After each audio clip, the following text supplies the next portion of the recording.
আসসালামু আলাইকুম everyone, welcome back to my channel. আজকের রেসিপি হচ্ছে তালের পায়েস। এই সিজনটাতে প্রচুর পাকা তাল পাওয়া যায়, আর এই তাল দিয়ে আমরা নানান রকমের পিঠা পায়েস রান্না করে থাকি। আজকে তালের পায়েসের খুব সহজ একটি রেসিপি আপনাদের সাথে শেয়ার করব। এজন্য চুলায় একটা প্যান বসিয়ে দিয়ে দিলাম 1 কাপ তালের পিউরি। এবার তালগুলোকে কিছুক্ষণ সময় নিয়ে চুলার আঁচ কমিয়ে জাল করে নেব। তালের পায়েস রান্নায় তালের পিউরিটা কাঁচা দেওয়া যাবে না, আগে থেকেই একটু জাল করে নিতে হবে। এই তাল দিয়ে তৈরি করা হয় নানান রকমের পছন্দের খাবার। যারা তাল খেতে বা তালের গ্রান খুবই পছন্দ করেন, তাদের কাছে এই রেসিপি খুবই ভালো লাগবে। এভাবে অনবরত নেড়ে চেড়ে জাল করে তালগুলোকে ঘন করে নিতে হবে। এই পায়েসটা কিভাবে অল্প সময়ের মধ্যে রান্না করা যায়, সেই রেসিপিটাই আজকে আপনাদের সঙ্গে শেয়ার করছি।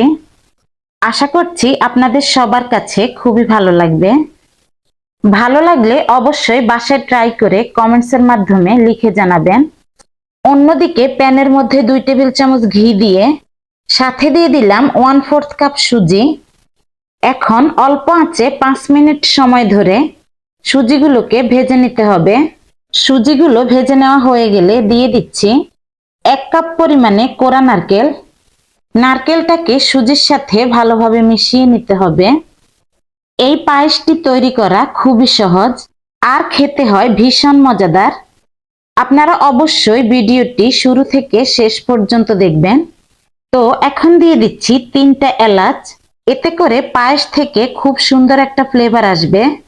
এই তালের পায়েসটা যে কত মজার হয় তা আপনারা না খেলে বুঝতেই পারবেন না।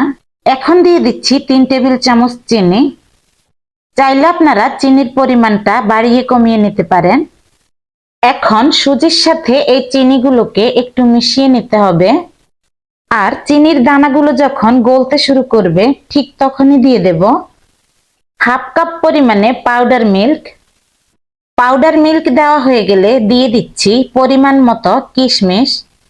কিশমিশটা দেওয়ার কারণে তালের পায়েসের টেস্ট আরো দ্বিগুণ বেড়ে যাবে। এবার এই উপকরণগুলোকে অল্প আঁচে কিছুক্ষণ সময় নিয়ে ভেজে নেব। এখন দিয়ে দেব 1 লিটার পরিমাণে লিকুইড মিল্ক। আর এই লিকুইড মিল্ক অবশ্যই আগ থেকে জাল করে নিতে হবে। এতে করে পায়েস রান্না করলে এর স্বাদ আরো ভালো আসে। এখন মিডিয়াম আঁচে অনবরত জাল করে নেওয়ার পালা। এভাবে জাল করতে করতে দেখা যাবে যে পায়েসটা একদম ঘন হয়ে গেছে। এখন দিয়ে দেব টেস্ট অনুযায়ী লবণ।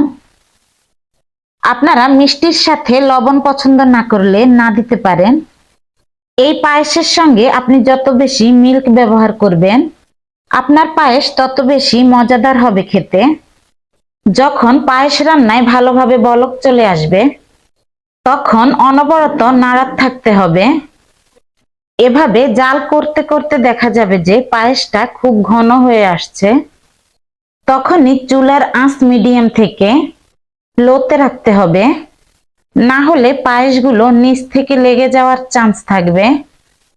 তো পায়েসটা যখন রান্না করা হয়ে যাবে তখন দিয়ে দিচ্ছি কিছুটা পরিমাণে কোরা নারকেল। নারকেলটা দেওয়ার পর রান্না করা মিশ্রণের সঙ্গে ভালোভাবে মিশিয়ে নিতে হবে। তো এই তালের সিজন চলে যাওয়ার আগে আগে বাসায় তৈরি করে ফেলুন ভীষণ মজার, স্বাস্থ্যকর এবং সুস্বাদু এই তালের পায়েস। এবার জাল করে রাখা তালের পিউরিটা দিয়ে দিচ্ছি। এবার তালের পিউরিটাকে সবগুলো মিশ্রণের সঙ্গে ভালোভাবে মিশিয়ে নিতে হবে। ভিডিওটি ভালো লাগলে চ্যানেলটিকে সাবস্ক্রাইব করে চ্যানেলের সাথেই থাকবেন এবং ফেসবুক থেকে দেখে থাকলে পেজটি লাইক এবং ফলো দিয়ে রাখবেন। মেশানো হয়ে গেলে এর চেয়েও বেশি সময় আর জাল করা যাবে না, কারণ পায়েসগুলো ঠান্ডা হওয়ার পর আরো ঘন হয়ে যাবে। এখন ডেকোরেশনের জন্য দিয়ে দিচ্ছি কিছুটা পরিমাণে কিশমিশ, সাথে দিয়ে দিচ্ছি কিছুটা পরিমাণে বাদাম। তো দেখতেই পাচ্ছেন কতটা সহজভাবে তৈরি করে নিলাম ভীষণ মজাদার আর খেতে খুবই ক্রিমি তালের পায়েস। তো আজকের মতো এখানেই বিদায় নিচ্ছি। আবারও দেখা হবে অন্য কোনো ভিডিওর সাথে। ততক্ষণ সবাই ভালো থাকবেন, সুস্থ থাকবেন। আল্লাহ হাফেজ।